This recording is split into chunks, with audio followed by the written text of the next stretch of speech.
भाई मैं वॉशरूम के अंदर रुकी नहीं भाई उसके बाद मैं नहीं जा रही राहत चाहिए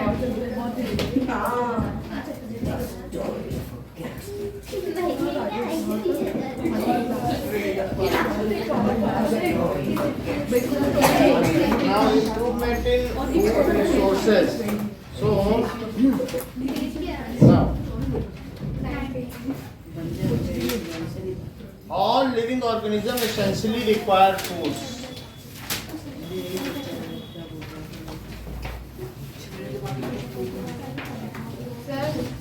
हाँ 24 से मैं भी छुट्टी जा रही हूँ तो मैं भी ऑनलाइन ज्वाइन करूँगा मैं भी 23 से आ रही ठीक है अब जा रही हूँ। हूँ। मैं मैं 22 तारीख बाय so plants make their own food मैं 22 तारीख बाय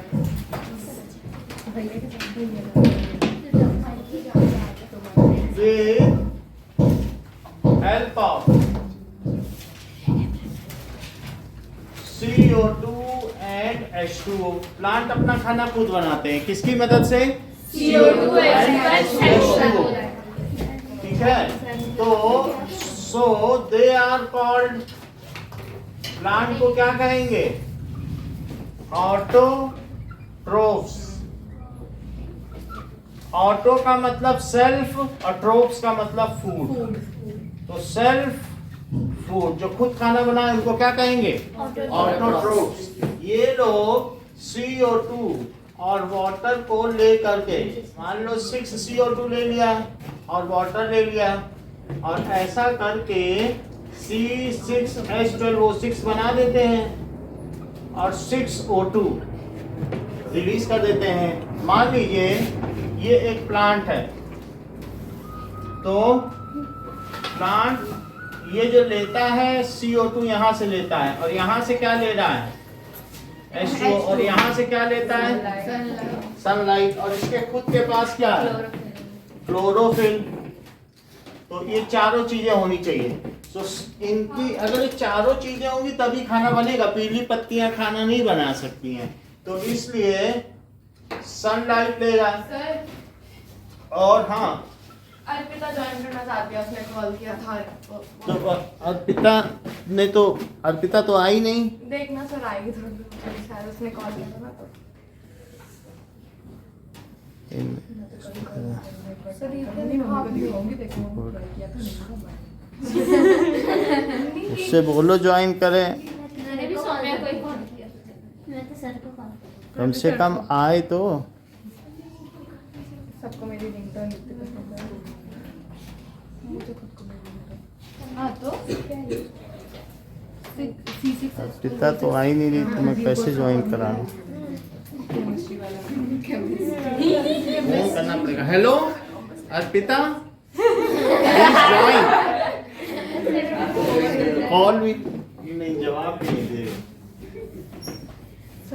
अब आएगी तो करेंगे देखते हैं ना। तो ये जो चीज है making of food with help of CO2 and water और ये जो चीज बनी है ये कार्बोहाइड्रेट है। क्या चीज है? कार्बन और हाइड्रेट का मतलब है गीला वेट कार्बन इसलिए इसका क्या नाम पड़ गया? कार्बोहाइड्रेट। वैसे ये ग्लूकोज है जो ग्लूकॉन डी नीचे बिकता है and it is a source of energy. So तुमने उसको बोला नहीं कि ज्वाइन करो? मैंने बोला उसने बोला कि सर को बोल दे ज्वाइन करवा देंगे तो आई वाज लाइक ठीक है बोलते कहाँ से करवा देंगे? फिर उसने कहा हमारे पास नहीं पावर है। आएगी जब करेंगे। फिर उसने काट दिया फोन।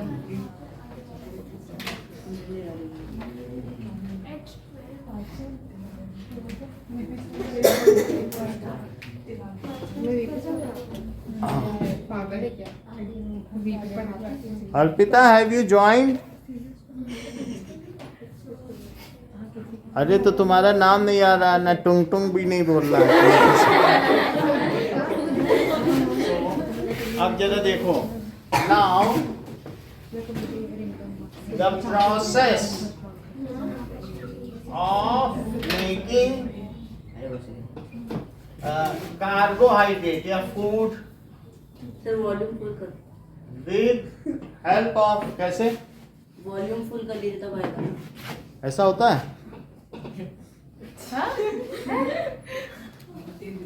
क्या बोल रहे हो? चलो।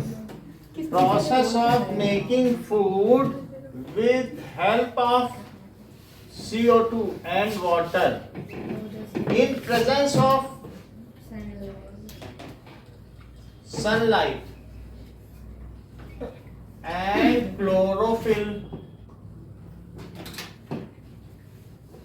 is called photosynthesis. That is photo plus synthesis.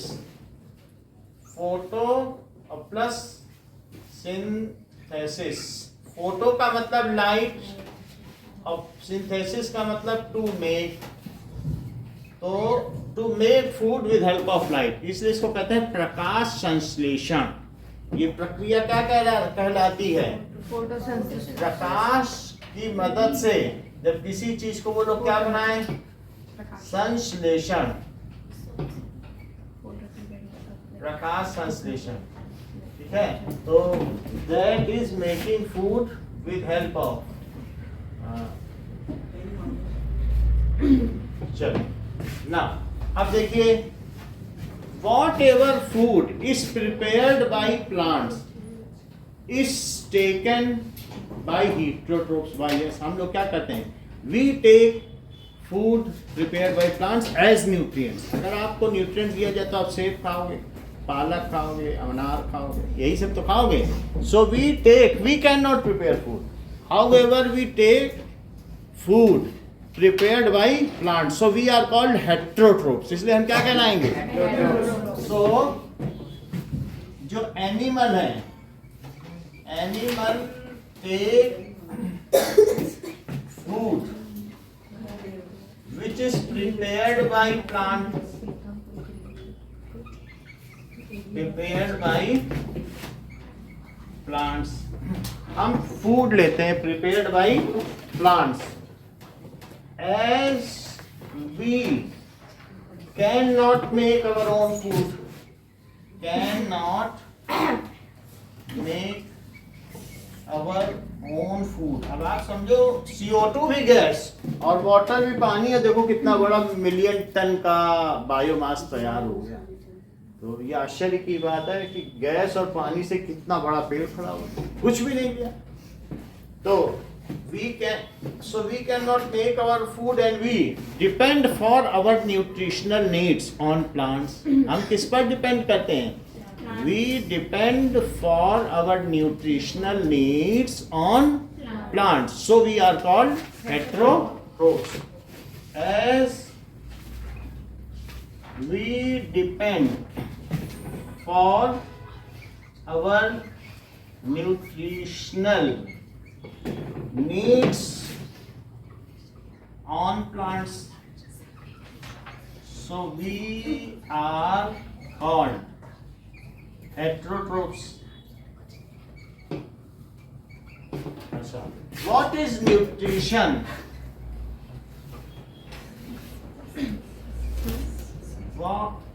Whatever substance are taken in by an organism, whatever substance is taken in by an organism for its energy needs, its, हमें सबको एनर्जी चाहिए ना, to run their life process. Life process की अगर हम बात करें तो ग्रोथ है लाइफ प्रोसेस। लाइफ प्रोसेस की बात करें तो ट्रांसपोर्टेशन है लाइफ प्रोसेस। किन्हीं 10 लाइफ प्रोसेस का नाम बताओ एक लोग। लाइफ प्रोसेस, ठीक है, जैसा कि एकलव्य ने बताया, ट्रांसपोर्टेशन, और क्या हो सकता है? जैसे हम लोगों ने देखा वेस्कुलर बंडल, इन सबसे ट्रांसपोर्टेशन होता है कि नहीं होता है? ग्रोथ हो सकती है, plant reproduction, respiration, very good, और बोलो। और वो लोग प्लांट एक्सक्रीट भी करते हैं क्या? एक्सक्रीशन, रिप्रोड्यूस भी करते हैं, रिप्रोडक्शन। और हम लोगों की बात की जाए तो हम लोग चलते फिरते भी हैं, तो लोको मोशन। तो ये सारी चीजें जो भी हम लोगों की बॉडी में होती है वो सब क्या किस में आती है? Life process. सो जो भी चीज हम बाहर से लें, whatever we take in from environment, ठीक है, to for our energy needs, अपनी ऊर्जा की आवश्यकता को पूरा करने के लिए हम पर्यावरण से जो भी वस्तुएं लेते हैं, ठीक है, अपने जीवन को सुचारू रूप से चलाने के लिए, उसे हम क्या कहते हैं? That is called nutrition. Repeat करो, what is nutrition? Whatever substance are taken by an organism for its energy needs to perform it, to run its life process. Is called nutrition, ठीक है। नाउ अब हम देखेंगे कि animal क्या nutrition लेते हैं। क्या आप मुझे ये प्लांट क्या न्यूट्रिशन लेते हैं, क्या आप मुझे बता सकते हैं? प्लांट, अभिषेक, प्लांट क्या लेते हैं न्यूट्रिशन? हाँ, यही है, that is CO2, water and sunlight. So plant take CO2 and H2O as nutrition, और हम लोग क्या लेते हैं? We, animal take food prepared by plants as nutrition. तो एनिमल ये देते हैं। तो what does it mean by nutrients? Nutrients क्या होता है?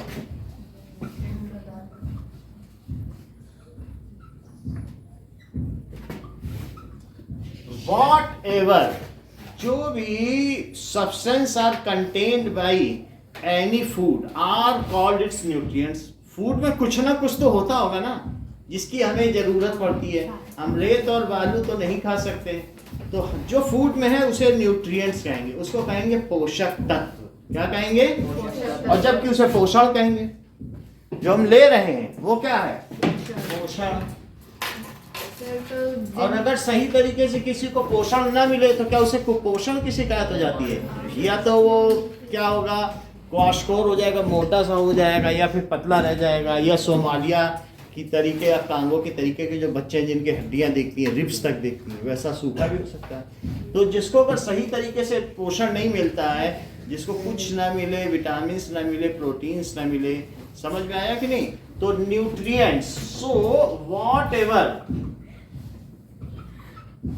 जो यूजफुल सब्सटेंस आर कंटेंट। देखो अभिषेक बताना भी चाहते हैं कि वे चार क्या सब्सटेंस हैं जो वे लेते हैं। Substance are content protein, vitamin, mineral, carbohydrate और सब तो न्यूट्रिशनल फूड।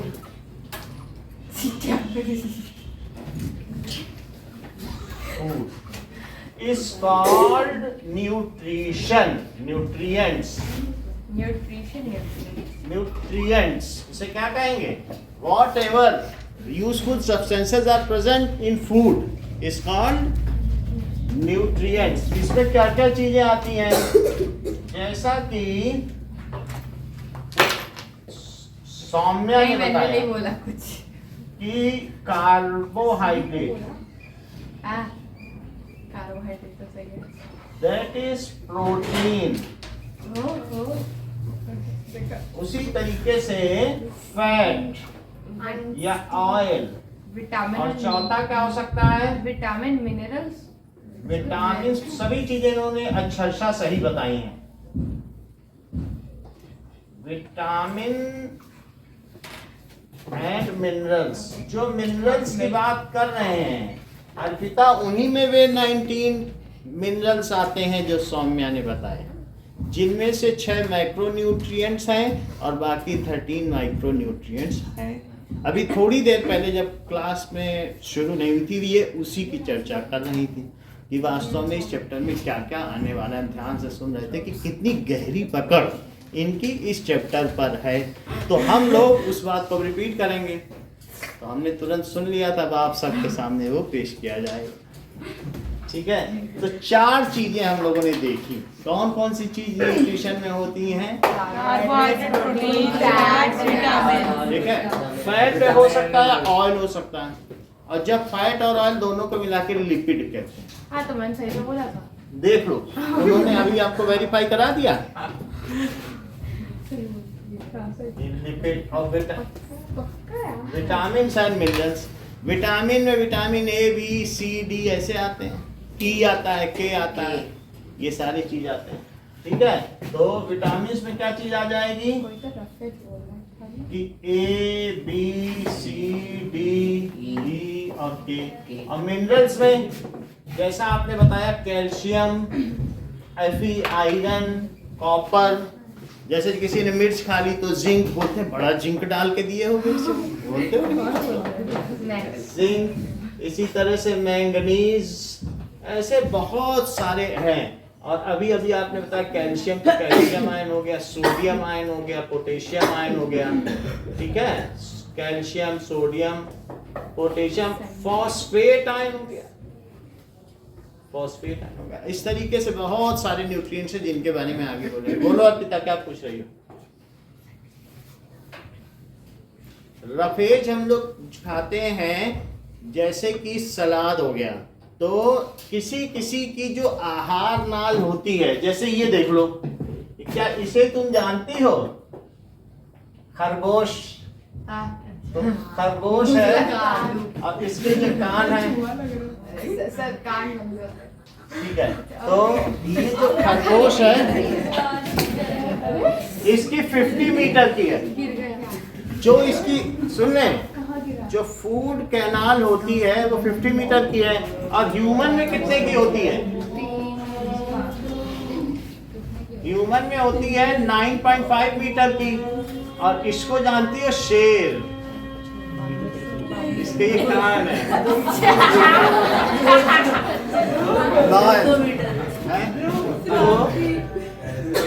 ये लॉयन 5 मीटर।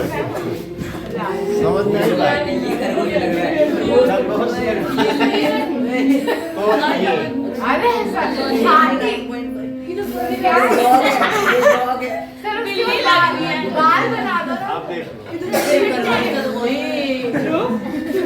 अब जरा देखो, तो रफेज क्या होता है? अगर मान लो कि खरगोश कपड़ा खा रहा है तो आप क्या कहोगे कि आपकी कोई शॉल कुतर रहा है या कपड़ा कुतर रहा है, वो पचा लेगा, उससे एनर्जी ले लेगा। सुन लो, सेलुलोज क्या है? ये लकड़ी सेलुलोज है। गाय अगर इसको चबा जाए तो खूब मजे से खा लेगी, कपड़ा खा ले, अखबार खा ले, खूब आराम से उसी से पूरा दिन चलाएगी।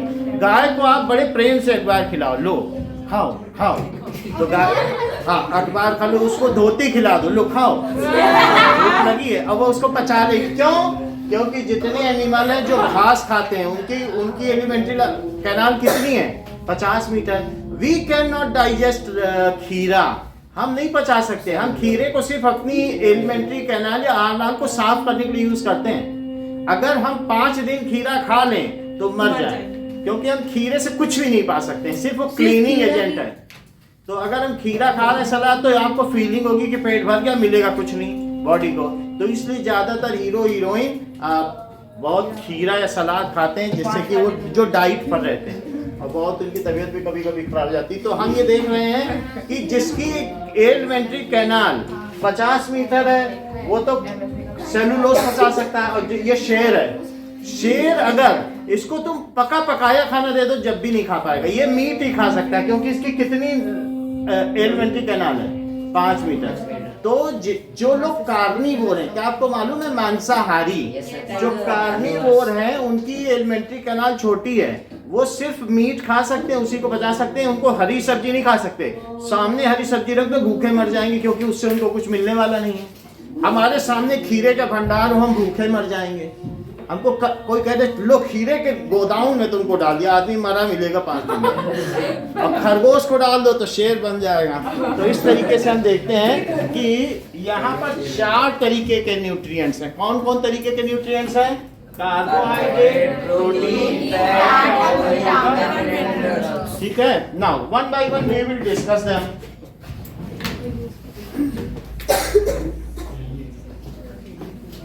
सर बस इतने मिनट। ओके,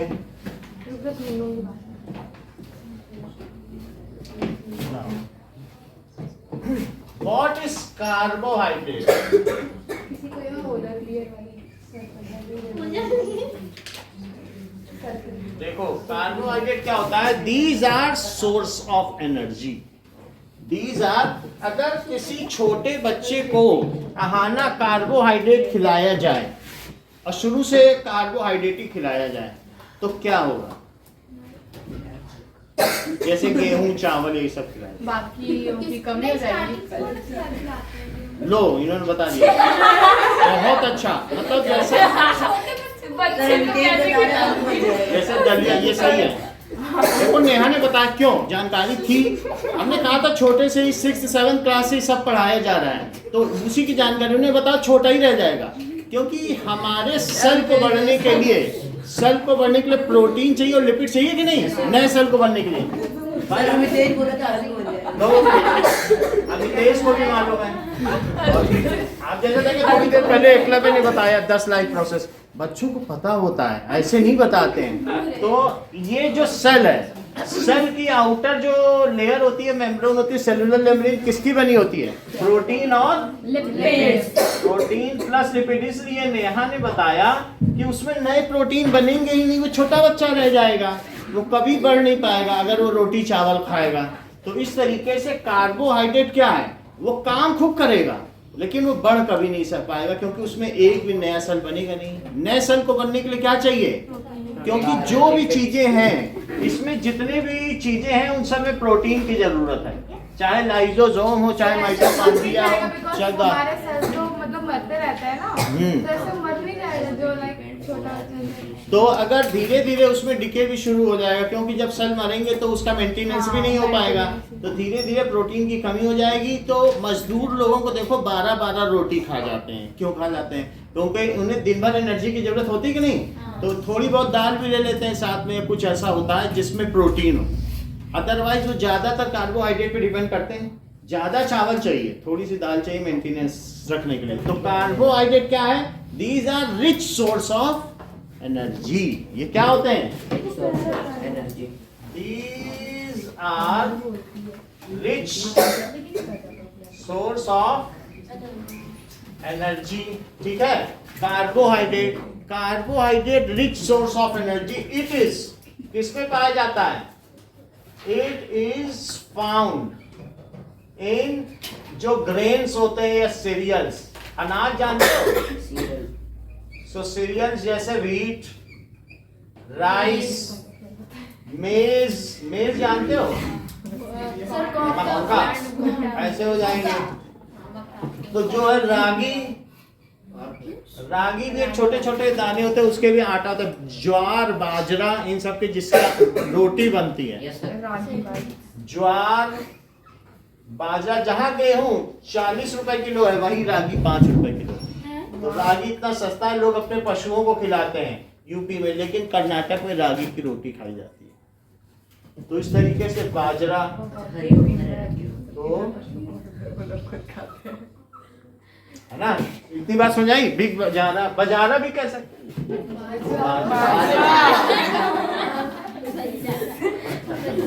अब ठीक है।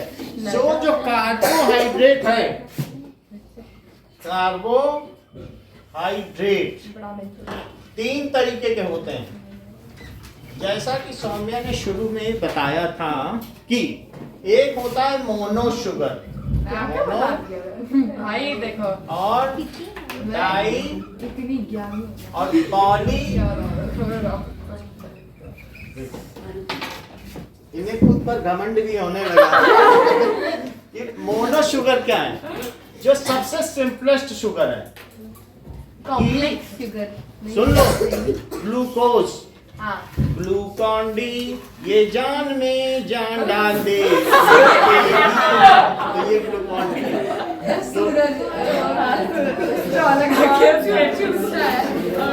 देखो ग्लूकोज अगर आप पिएंगे तो तुरंत आप दौड़ भी सकते हैं। आपको मालूम है ग्लूकोज पिलाया जाता है, जैसे जो दौड़ के आते हैं रनर्स ग्लूकोज ही पिलाते हैं, तुरंत उससे एनर्जी मिल जाएगी। अच्छा, डाई शुगर, 2 ग्लूकोज मिल जाए तो बोलो कितना बनेगा?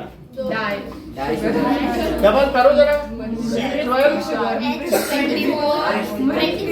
24 है लेकिन 22 लिख रहा हूँ, और वो इसका भी डबल करो जरा तो 11 लिख रहा हूँ, H2O अलग से लिख रहा हूँ। यानी अगर इन दो को मिलाओ और वाटर निकाल दो तो क्या बनेगा? चीनी, जो हम चाय में डालते हैं, और वो सुक्रोज है। सुक्रोज या केन शुगर भी कह सकते हो। और ये जो ग्लूकोज है, क्या ये फ्रूट की शुगर है? अंगूर से बनाई या किसी भी फल से बने तो ग्लूकोज कहना, और गन्ने से बने तो क्या होगा? सुक्रोज। तो ये जैसे है तो ये फ्रूट शुगर है, इसलिए इसका दूसरा नाम क्या है? फ्रक्टोज। क्या नाम पड़ा? जैसे आप किसी का भी जूस पिए, अंगूर का जूस पिए तो भी आप तुरंत दौड़ सकते हैं, लेकिन आपने चीनी खा ली तो ये जो बना है डाई शुगर, इसमें पानी नहीं है ना, वाटर तो उड़ा दिया गया ना, तो चीनी खाओगे तो प्यास लगेगी। तुम मिठाई खा के देखो, थोड़ी देर रह नहीं पाओगे, तुमको लगेगा खूब पानी पिए, तो वो पानी पियोगे। इसको खाना तो आधे घंटे बाद दौड़ना, और उसको खाना तो तुरंत दौड़ना। डाई शुगर के बाद जब पानी पियोगे तो फिर टूटेगा 2 ग्लूकोज में, और फिर ग्लूकोज टूटेगा तो उससे क्या होगा बताओ? क्या उससे एनर्जी मिलेगी कि उससे और कुछ चाहिए? बोलो। ये देखो, तुमने क्या खाया? C12 H22 चीनी फाँक ली। कुछ लोगों को चीनी फाँकने के लिए तो होती है कि जैसे किचन में गए, मम्मी नहीं देख रही,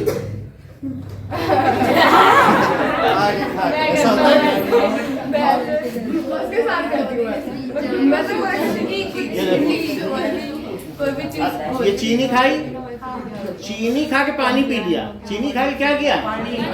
पानी पिया, तो ये क्या हो गया? जरा देखो, यही तो इसमें से निकाला गया था। हाँ, 1 मिनट बेटा। तो दैट इज C6H12O6, और 2 मॉलिक्यूल बन जाएंगे। आप टोटल काउंट कर लो, देखो 6 ये होगा, अब बोलो 22 + 2 24, और बोलो 11 + 12 हुआ तो 6 से। तो अब क्या करेंगे, और इस प्रोसेस में कितना टाइम लगेगा? ½ आवर। कितना टाइम लगेगा? ½ आवर। तो जब आपने चीनी खाई तो आधे घंटे बाद ग्लूकोज बना, फिर अब ग्लूकोज लो, C6H12O6, और साथ ही साथ ग्लूकोज फाँक लिया, सांस लो, 6O2। क्या आप पिछली रिएक्शन देखो, क्या उसमें ये चीज बनी थी और अब उसका उल्टा प्रोसेस कर रहे हो, तोड़ रहे हो? जो प्लांट ने बना के दिया हमारे अंदर, उसका उल्टा प्रोसेस हो रहा। देख लो, अभी आपने ये देखा था प्लांट पे क्या था? 6CO2 और प्लस 6H2 से क्या बना था? और 6O2 बना था, और प्लस एनर्जी बनी थी, मतलब एनर्जी तो नहीं बनी थी, ये बना था, एनर्जी लेके ये बना था। एनर्जी ली थी कि नहीं? इसकी एनर्जी ली थी सन लाइट, ये बना था। अब हम उल्टा कर रहे हैं, इन दोनों को लिया, ग्लूकोज खाया, सांस ली, और फिर क्या हुआ बताओ? 6CO2 बन गया, और 6H2O, और plus energy 38 amount of ATP energy बनी। एक ग्लूकोज मॉलिक्यूल जब हमारे अंदर टूटता है तो माइटोकॉन्ड्रिया कितनी एनर्जी बनाता है? 38 अमाउंट ऑफ एडिनोसिन ट्राइफॉस्फेट। ये माइटोकॉन्ड्रिया में बनेगा। किसमें बनेगा? समझ में नहीं आ रहा। ATP, वो तो पता चल जाएगा थोड़ी देर बाद। जैसा कि ये लोकोपकार के लिए संत जिया करते हैं, ऐसे ही सौम्या ने बताया, समझ में नहीं आ रहा लोगों के लिए, इस सर लोगों को समझ में नहीं आया। अब जरा देखो, हाँ आप बोलिए। सर ये जो आपने लिखा है ना, एक बार di sugar, mono sugar, left di sugar और पॉली शुगर, यानी मोनोसैकेराइड। सैकेराइड क्या होता है? जो चीज मीठा हो, तो हम इसे शुगर भी बोल सकते हैं, सैकेराइड भी बोल सकते हैं, और डाई शुगर। और फिर क्या हुआ? Poly sugar. अब पॉली शुगर क्या है? इसके 1000 मॉलिक्यूल मिल जाएं, 1000। जो प्लांट बनाता है वो क्या बनाता है बताओ? फोटोसिंथेसिस से क्या ग्लूकोज बनाता है? लेकिन क्या वो जो खाना बनाता है पूरा खाना यूज कर लेता है कि 10% या 5%? 10%। बाकी इकट्ठा कर करके फल में रखता है, अब वो फल हम तोड़ के खा जाते हैं, हमारे लिए थोड़ी ना बनाता है, लेकिन हम तोड़ के खा सकते हैं। तो उसने जो रखा वो स्टार्च है, जो उसने जगह जगह रखा। किसमें रखा बताओ? व्हीट में रखा या कहीं पर भी रखा। तो इसके जब बहुत सारे मॉलिक्यूल लो और हर एक में से वाटर निकालो, जरा निकालो वाटर, तो कितना होगा बताओ? C6H10 of O5 to the power n, जहां n 1000 से ऊपर है। सब मिल जाए, पूरी लड़ी हजारों एक साथ जुड़ जाए, क्या हो जाए? सर एक और रखा स्टार्च समझो। स्टार्च किसमें किसमें होता है? चावल में, जो सूखे सूखे होते हैं। आलू में होता है। तो ये क्या चीज हुई बताओ? स्टार्च हुआ। क्या हुआ? सर ये दोबारा कैसे बनाए फॉर्मूला? ये समझो, यानी जैसे तुमने ये देखा कि ये बन जाता है, ऐसे बहुत सारे। मान लो तुमने 1000 क्या लिए, C6H12O6, तो वो रखे नहीं देगा ग्लूकोज, वो कहेगा इसको अपने भंडार गृह में भेजें। जब तुम भंडार घर में कोई चीज भेजते हो, तुम अपने भंडार घर में धनिया भी भेजते हो, तो सुखा के भेजते हो कि नहीं? कि ऐसे ही हरी धनिया रख देते हो कि अगले साल खाएंगे, गर्मियों में खाएंगे, सुखा के। तो ऐसे ही उसमें से वाटर निकाल देगा और कहेगा हम इसको गेहूं के रूप में या किसी सीरियल्स के रूप में रखेंगे। तो अब उसने कैसे रखा बताओ? इन सबको निकाल दिया और सब जुड़ गए एक साथ, कंडेंस हो गए। C6H10O5, देखो एक H2O निकला है सब में से, तो H2O निकला और ये जुड़ भी गए, तो N हो गए कि नहीं? N लिख दो या इसे भी N लिख दो। N का मतलब 1000 है, N इज ग्रेटर देन, और इसे क्या कहेंगे? स्टार्च। तो प्लांट में स्टार्च किसमें किसमें होता है? व्हीट में होता है, राइस और पोटैटो। तुम्हें चीनी खाने के बाद ज्यादा प्यास लगती कि आलू? आलू, क्योंकि आलू में हर मॉलिक्यूल को एक H2O दो, तब ग्लूकोज बनेगा। इसमें तो ये दो कह रहे हैं कि दो बोलना, हमें एक दे दो, है ना? डाइसैकाराइड में 2 मॉलिक्यूल को एक H2O चाहिए, इसमें हर एक को H2O चाहिए। तो डाइसैकाराइड में चीनी खाया तो हर 2 मॉलिक्यूल को एक पानी चाहिए, 2 पे एक पानी निकला ना वाटर मॉलिक्यूल, तब तो ये बना। डाई शुगर कैसे बना? 2 मिले, 1 वाटर मॉलिक्यूल निकला, एक इसे दे दो तो फिर से क्या वो ना बन जाए? और ये क्या कह रहा है? कह रहा है कि हमें हर मॉलिक्यूल पे एक वाटर चाहिए, तब मैं ये बनूंगा। तो आलू जब खाना तो 4.5 घंटे बाद दौड़ना, क्योंकि पेट में आलू 4.5 घंटे में पचता है, चीनी आधे घंटे में पचती है, ग्लूकोन डी 1 मिनट में पचता है। तो 3 टाइम याद रखना, चीनी खाए आधे घंटे बाद, आलू खाए, गेहूं खाए, ये सब खाए 4.5 घंटे बाद, क्योंकि सब में स्टार्च है। और जो स्टार्च है वो क्या होता है? उसके ऊपर की माड़ होती है। तो कभी भी जैसे अगर आप ये देखें तो कोई भी जैसे स्टार्च हुआ, तो ये स्टार्च है, ये चावल का पानी स्टार्च। अभी इसमें आयोडीन डाल दें बिल्कुल नीला हो जाएगा, थोड़ी देर में दिखाएंगे। स्टार्च में हम आयोडीन डालेंगे तो क्या हो जाएगा? नीला। तो ये माड़ है। कभी तुमने देखा जब आलू को पानी में धोते हैं तो उसके ऊपर सफेद सफेद हो जाता है, या साबूदाना बनाते हैं तो ऊपर स्टार्च आ जाता है, उससे साड़ियों में कलर भी किया जाता है, हाँ कड़क हो जाते हैं। सेकंड लाइन है ना, गेहूं है, ये सब चीज है। कभी एक नूडल बनाने वाले को देखा है, थोड़ा सा अरारोट डाल देगा बिल्कुल गाढ़ा हो जाएगा मंचूरियन। तो यही चीज है, स्टार्च ही डाल देता है। सर चावल में निकलता है। हाँ सर वो 38 ATP वाली लाइन एक बार समझ में आए? तो ये जो चीज है, सबसे पहले बात हमने क्या देखा कि पॉली शुगर क्या होता है? जब बहुत सारे ग्लूकोज कंडेंस हो जाए, उनमें से वाटर मॉलिक्यूल निकल जाए तो क्या बनता है? स्टार्च। बहुत सारे ग्लूकोज, 2 नहीं, बहुत सारे, हजारों। तो ठीक है, प्लांट में ये कहाँ इकट्ठा होता है? या मोटी मोटी पत्तियों में, या कभी एलोवेरा देखा कितना पैडी है उसमें इकट्ठा होता है, या गेहूं में, या चावल में, या मक्का में। मक्का पूरा जो है स्टार्च का भंडार। समझ में आ गया कि नहीं? तो और हमारे अंदर वो किस रूप में उपस्थित है? ग्लूकोज। हर चीज तुम पहले से क्यों बता देते हो? औरों को बताने दिया करो। जैसा कि अमितेश ने कहा कि हमारे अंदर लीवर है, वो देखो लीवर दिख रहा है ब्राउन कलर का, उसमें स्टार्च ग्लाइकोजन के तौर पर मौजूद है। सो इन आवर बॉडी कैसे कोई भूकंप में 20-20 दिन तक जिंदा रह जाता है उसी ग्लाइकोजन से? कोई महीने भर बाद निकल रहा जिंदा, क्योंकि जो उसके अंदर भी तो एक स्टोर्ड फूड है, वो किसने स्टोर कर रखा है? ये देख लो, कौन सा प्रोटीन? ये यकृत, लीवर। जिस लीवर के बारे में तुम जानते हो कि उसके 42 काम है, उसमें ये भी काम है। यही तो यूरिन बनाता है जो किडनी से निकल जाता है। तो किसने यूरिन बनाया? हमारी बॉडी को डिटॉक्सिफाई किया, फिर वही यूरिन किसके पास गया? किडनी के पास। किडनी चाय की छन्नी उसने निकाल दिया, भाई छानेगा नहीं। तो किडनी सिर्फ उस यूरिन को फिल्टर करती है, और उस विषैले पदार्थ को निकालने वाला कौन है? लीवर। लीवर में हमारे अंदर भोजन किस रूप में संचयित होता है बेटा बताओ? ग्लाइकोजन। हर चीज इनको मालूम है, इनसे पूछो। तो दैट इज पॉलीशुगर में और क्या आ गया? ग्लाइकोजन। और वो क्या है? एनिमल में उपस्थित है। समझ में आ गई बात? अब एक बात और हमें बतानी होगी, जैसा कि सौम्या ने बताया था कि सर ये हटा दें खरगोश, जैसा खरगोश। चलो बस हाइट मत बताना 50 मीटर। ठीक है। 50 मीटर। अब देखो कि यहाँ देखिए ये क्या है? प्लांट सेल है,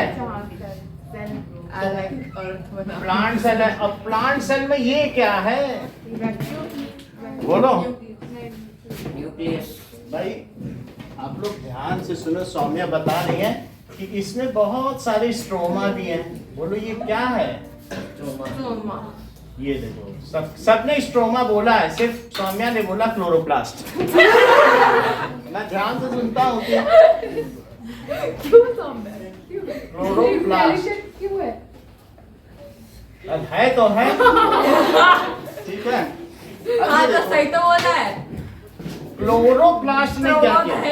देख लो, क्लोरोप्लास्ट में क्या बना है? स्ट्रोमा जैसे रोटी की गड्डी ना हो, हाँ तो मैं तो अंदर वाले की उसके बात अंदर कर रही क्लोरोफिल है, इसका नाम है क्लोरोप्लास्ट।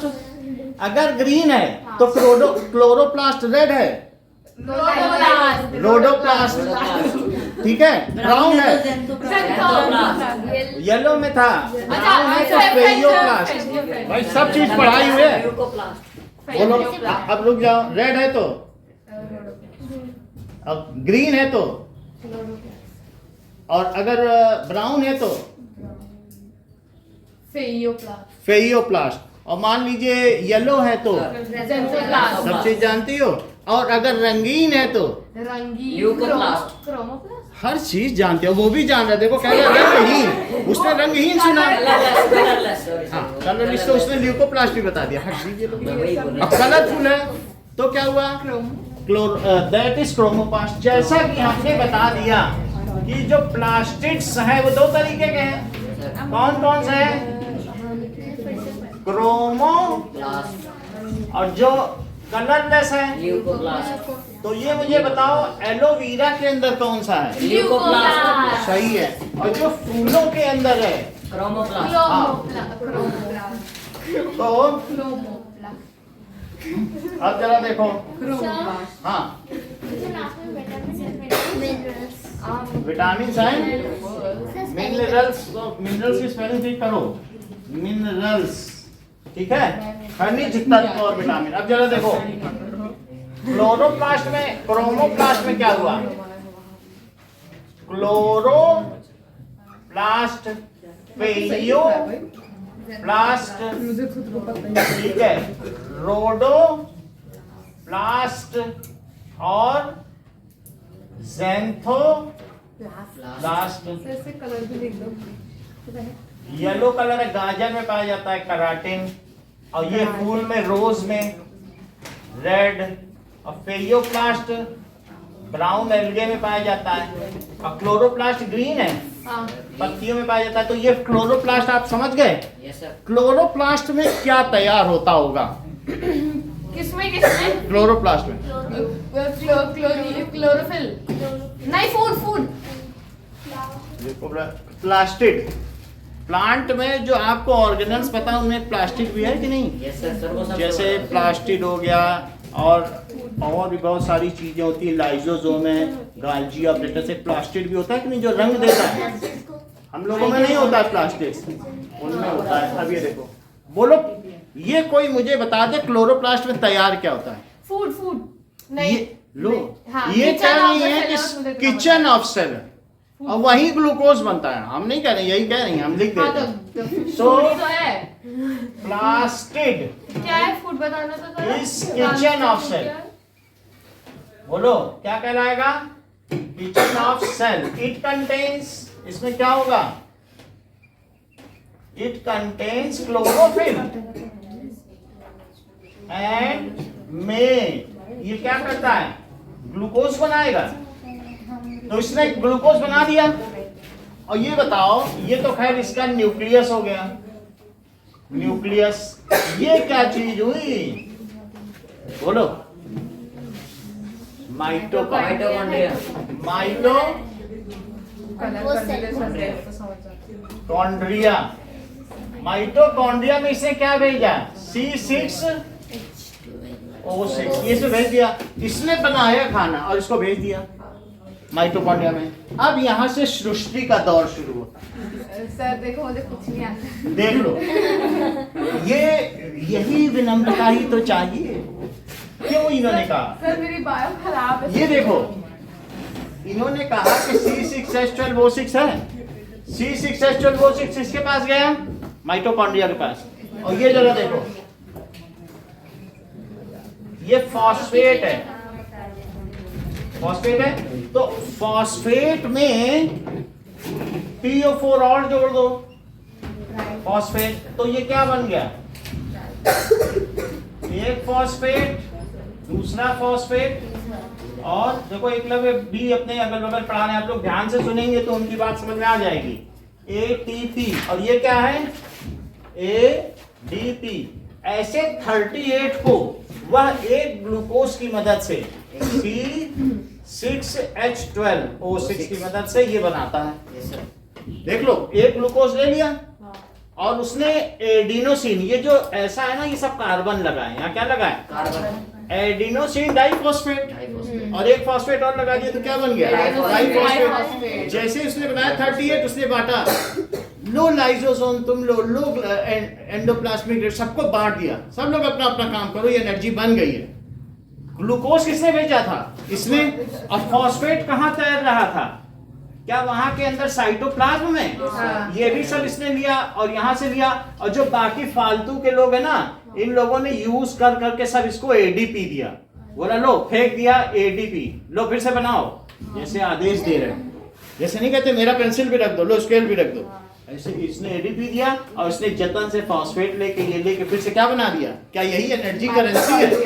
फिर ये बार बार सबको ATP देता है और लोग यूज करके ATP बना देते हैं और फिर से माइटोकॉन्ड्रिया को लौटा देते हैं। फिर से ये बनाता है और ये प्रक्रिया पूरे कोशिका के जीवन काल में चलती रहती है, सेल की लाइफ में। समझ में आई बात? तो अब हमने देख लिया कि जो हमारा कार्बोहाइड्रेट है उसके बारे में कुछ बताओ, कुछ बता दो, 4 लाइनें देखें क्या क्या सीखा।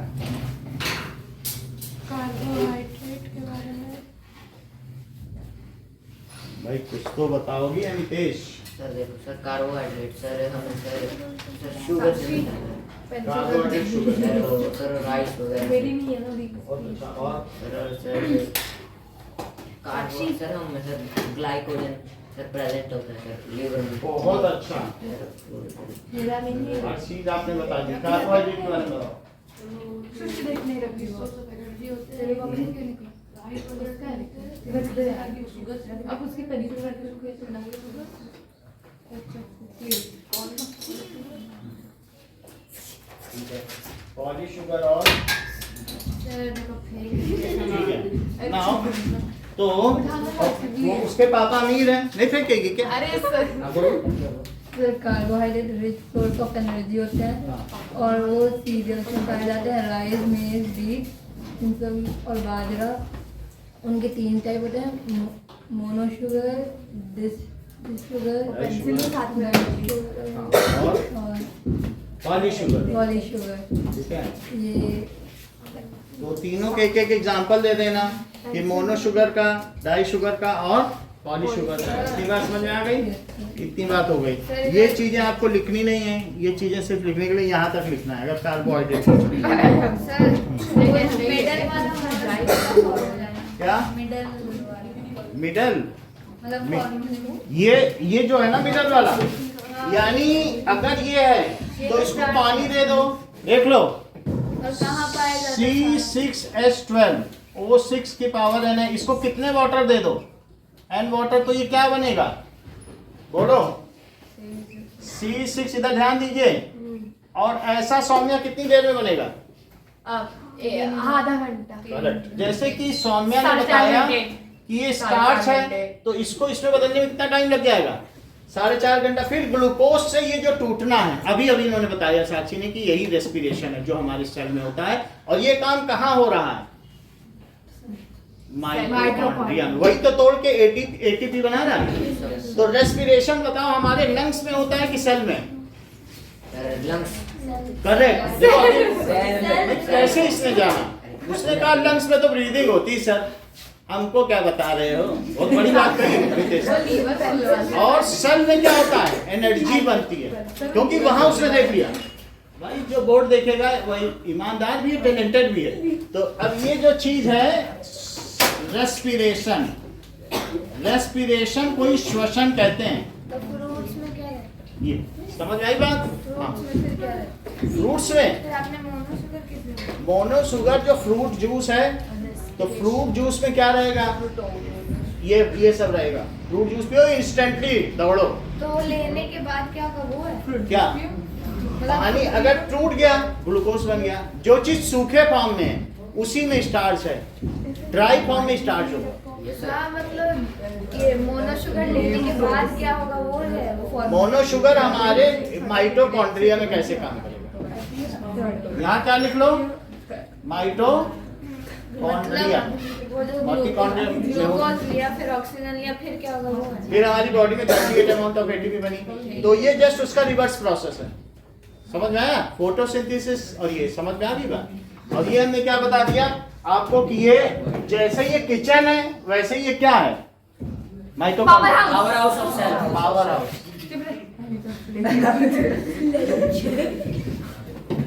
अब जरा देखो इधर कहना है कि नहीं?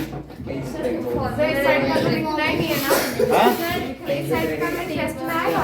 अब देख लो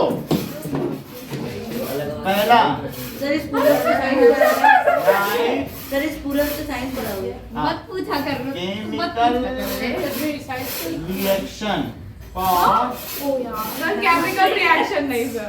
फोटोसिंथेसिस हाँ वो करेंगे। और रेस्पिरेशन दो। ये कौन सी थी गाइस? कौन मिडल वाली ना? बस माइटोकॉन्ड्रिया वाली। फाइन मेरा साक्षी बस बीच वाली फोटोसिंथेसिस, रेस्पिरेशन बस। और that is autotroph,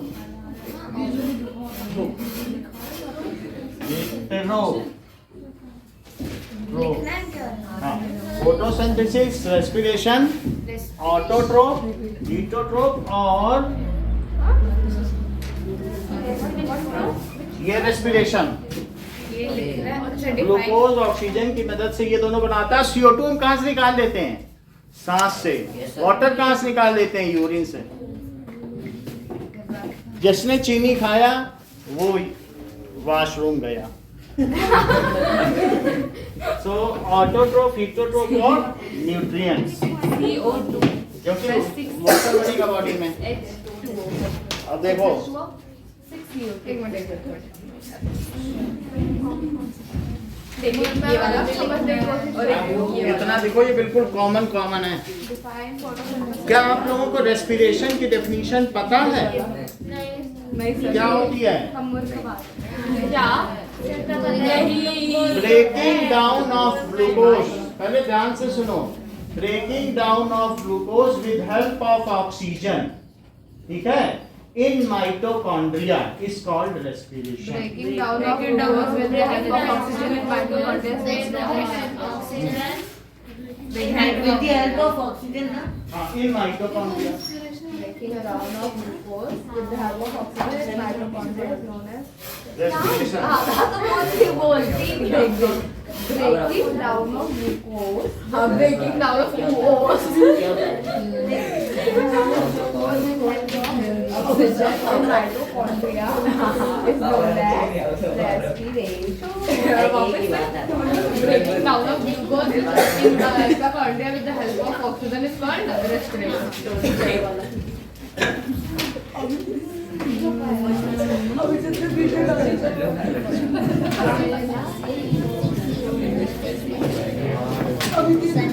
सर जो पॉलिश शुगर का है वो ऊपर वाला फॉर्मूला है कि नीचे?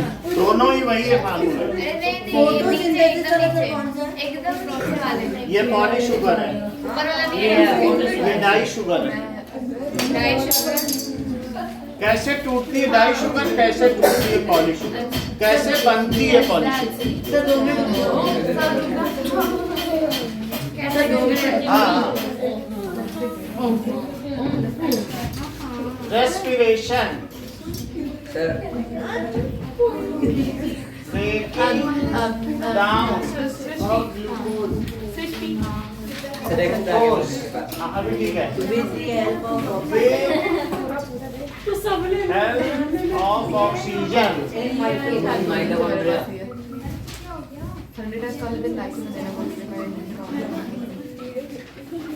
is called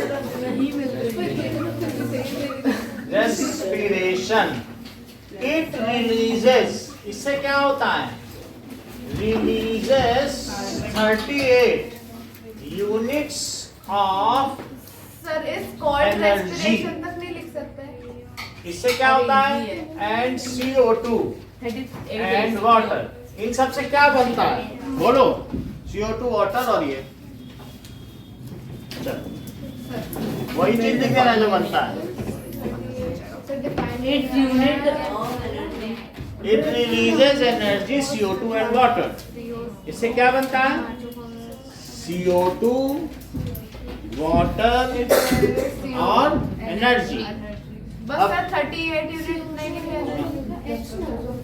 और वो फर्स्ट वाले सिर्फ केमिकल रिएक्शन लिखा है ना हाँ एक इसकी ये वाली जो सबसे पहले बताई थी।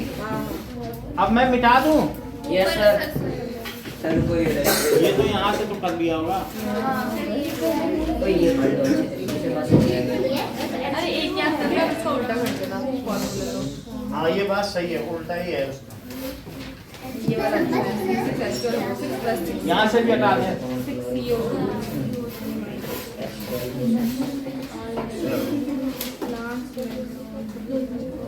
किसके पास एक्स्ट्रा पेपर है?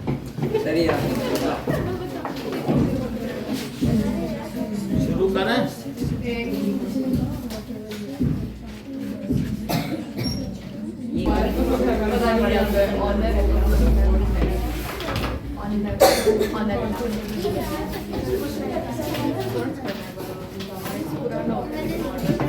Okay, next one is protein. तो न्यूट्रिएंट्स में हम लोगों ने कार्बोहाइड्रेट देख लिया है, अब हम देखेंगे प्रोटीन।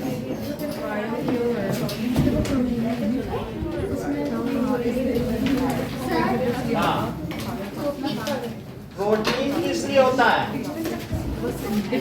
हाँ बोलिए बताओ। नीचे हो गया, ठीक है अभी रुको, अभी कुछ हुआ ठीक नहीं आया। क्लोज चलो नाउ हाँ प्रोटीन और ये क्या होते हैं?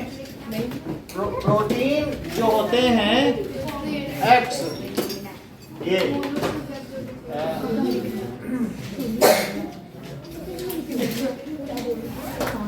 Required for growth of our body. ये किस लिए जरूरी है? Growth of our body body, ठीक है। हाँ प्रवीण बताओ 3 तरीके के कौन से प्रोटीन है, उसी को सिखा रही हो, हमको भी बताओ। सर डाउट था तो हमें भी बताइए वो तीनों चीज। इंडिविजुअली मत पढ़ाओ किसी को कि हम पढ़ा देते हैं। तो protein required for growth of our body, तो हमारी ग्रोथ के लिए चाहिए। सर एक वो These are made from amino acids। इसका मतलब क्या है? अगर बहुत सारे अमीनो एसिड्स मिल जाएं, 100 से ज्यादा, क्या मिल जाए? अमीनो एसिड, तो क्या बन जाए? फिर क्या बनेगा? प्रोटीन। तो हम क्या कह सकते हैं? जैसे ग्लूकोज है ना, हाँ, ग्लूकोज से क्या बनता है बताओ? ग्लूकोज से कार्बोहाइड्रेट या पॉलीशुगर बनती है, तो बोलो अमीनो एसिड से मिलकर क्या बनता है? Protein. Many amino acids when get combined then they form protein। So अब जरा देखो, when many amino acids get combined then they form protein। तो ये प्रोटीन बनाते हैं। प्रोटीन 3 तरीके के होते हैं, ठीक है। वैसे हम लोगों के काम की चीज नहीं है, लेकिन मैं बता दूं, अमोनिया कोई जानता है? हाँ। और ये NH3 होता है अमोनिया के, या ये जानते हो? हाँ। और ये अमोनिया हो गया, ये एसिड हो गया, C जिसमें होता है उसको क्या कहते हैं? एसिड। तो ये ग्रुप हुआ एमिनो, और इसको क्या कहेंगे? तो इस पूरी चीज को क्या कहेंगे?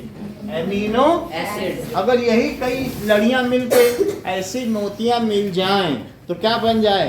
प्रोटीन। तो many amino acid when get interlinked with each other then they form protein. Protein 3 प्रकार के होते हैं। कौन कौन से? इट इज ऑफ 3 टाइप्स, जैसा कि प्रवीण बता रही थी। पहला स्ट्रक्चरल। स्ट्रक्चरल किस काम में आता है? हमारी बॉडी में सेल के चारों तरफ क्या होता है बताओ?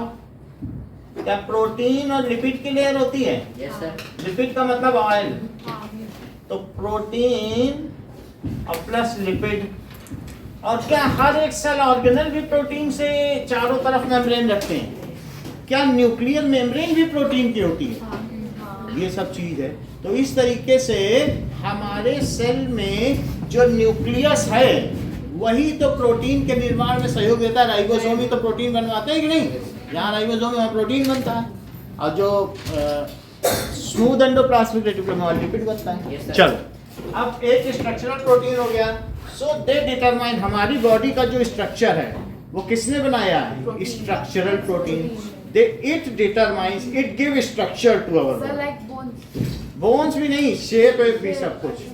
अगर मैं गलती से या चोरी छुपे आपकी एक सेल ले लूं और मैं उसको कंप्यूटर के ऊपर रख दूं, आपका चेहरा आ जाएगा, मैं चोर पकड़ लूंगी।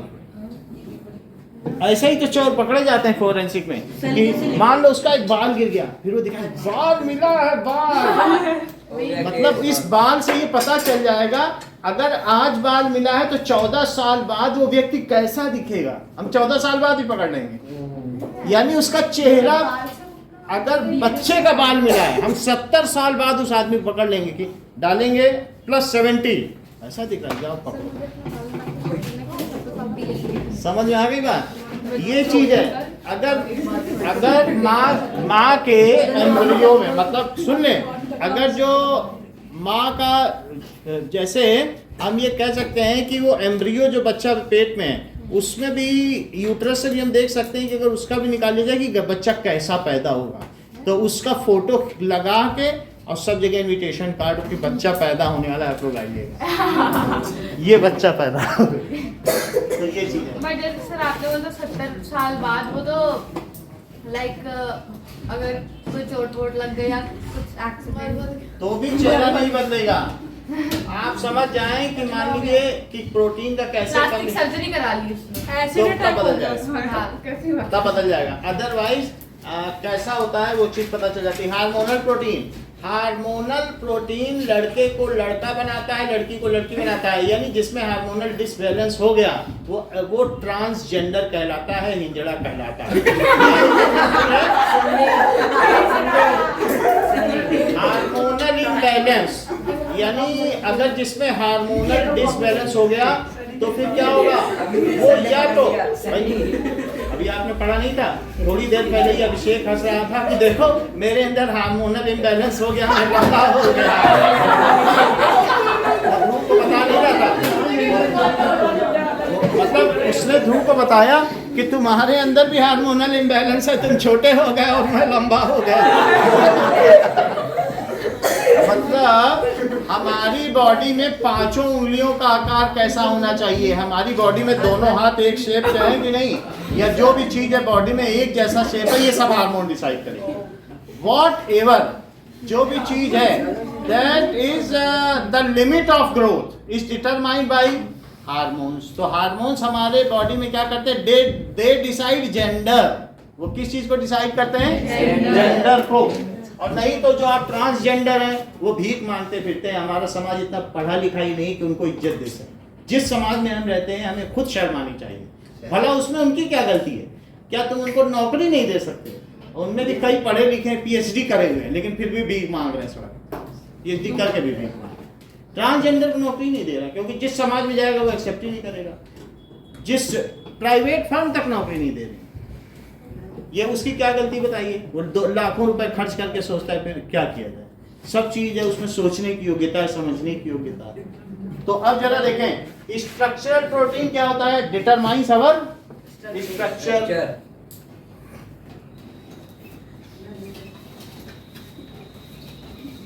और ये क्या है, डिटरमाइंस डिटरमाइंस जेंडर, जिसमें जो लड़का बिल्कुल मैस्कुलाइन है वो लोगों में चहका चहका फिरेगा, देखो मैं कितना मैस्कुलाइन हूँ, अपने ग्रुप का वो सरदार है। जिस लड़की में परफेक्ट हार्मोन्स हैं वो अपने ग्रुप की सरदारनी होती है। तो इस तरीके से हम लोग बहुत भाग्यशाली हैं कि हम लोगों में सही तरीके से हार्मोन का डिस्ट्रीब्यूशन हुआ है। तो इस तरीके से तीसरी कौन सी प्रोटीन है बताओ, एंजाइमल। क्या हमारे बॉडी में खाना डाइजेस्ट भी होता है? और उसके लिए जो हमारा डाइजेस्टिव ट्रैक है वहां पर भी बहुत सारे प्रोटीन है, पेप्सिन, ट्रिप्सिन, लाइपेज, एमाइलेज, जाइलेज, यानी कितने कितने भाई 100-200 तो आप भी जानते ही होंगे। चलो, तो तीसरी चीज है एंजाइम। क्या कभी आपने सुना है कि अमीबा जब फूड को लेता है तो उसमें डाइजेस्टिव एंजाइम डालता है? और ऐसे ही एंजाइम लाइजोम में भी होते हैं जो पूरे सर को पचा जाते हैं, स्ट्रॉन्ग डाइजेस्टिव एंजाइम्स ना। तो वो क्या है, क्या ये भी प्रोटीन ही है? तो इस तरीके से बायो कैटलिस्ट, एंजाइम्स का दूसरा नाम क्या है? तो किसी भी रिएक्शन को हमारी बॉडी में किसी भी रिएक्शन को तेज कर दें उन्हें क्या कहेंगे, एंजाइम्स। जैसे कोई कहते हैं थोड़ा सा भुना हुआ जीरा खा लो, हींग खा लो, खाना पच जाएगा। तो जैसे बाहर का बायो कैटलिस्ट है उसी तरीके से हमारी बॉडी में भी तो कैटलिस्ट होंगे जो खाने को पचाते होंगे। तो एंजाइम्स क्या है, बायो कैटलिस्ट, विच वो क्या करते हैं, which makes faster the reaction, which increases the rate of reaction, है ना। रेट ऑफ रिएक्शन वो क्या करा देते हैं, which helps in digestion of food, helps in digestion of food। तो हमने देख लिया pulses are rich source of protein।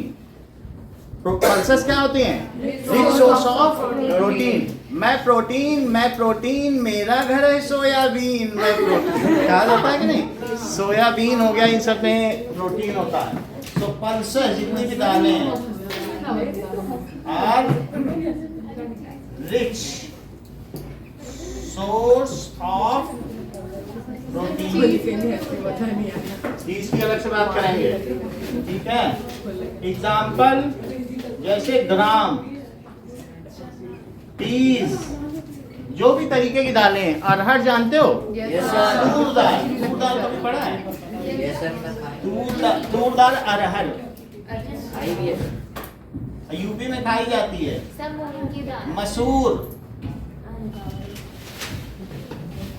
मसूर, मसूर दाल दाल होती है, और मूंग। जैसे तुम लोग आपस में बात नहीं करते हो, ये मूंग मसूर की दाल हमसे क्या मुकाबला करेगा, आपस में नहीं कहते हो? ये मूंग मसूर की दाल छोटी छोटी दाल है, हमसे मुकाबला करेगा, हम ठहरे चने की दाल। तो अब ये देखो, इसी तरीके से ये सब प्रोटीन के सोर्स हुए, जितने भी तरीके के पल्सेस हुए, दैट इज मतलब लेग्यूमिनस प्लांट्स। उनमें क्या होते हैं, दाने होते हैं। तो उन प्लांट्स का नाम क्या होता है, लेग्यूमिनस प्लांट्स, जिसमें दाने होते हैं। तीसरी चीज देखें, फैट। तो अब जरा देखें, हमारे पास समय का अभाव है, इसलिए सिर्फ हम प्रोटीन ही लिखेंगे। क्या टाइम नहीं है तो क्या करें? यस सर, सर कर लेंगे।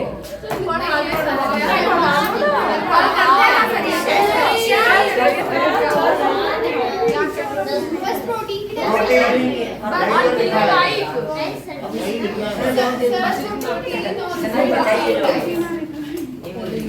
चलो क्या बोल रहे अभी बोल रहे हैं, बोलेंगे जाओ बोल रहे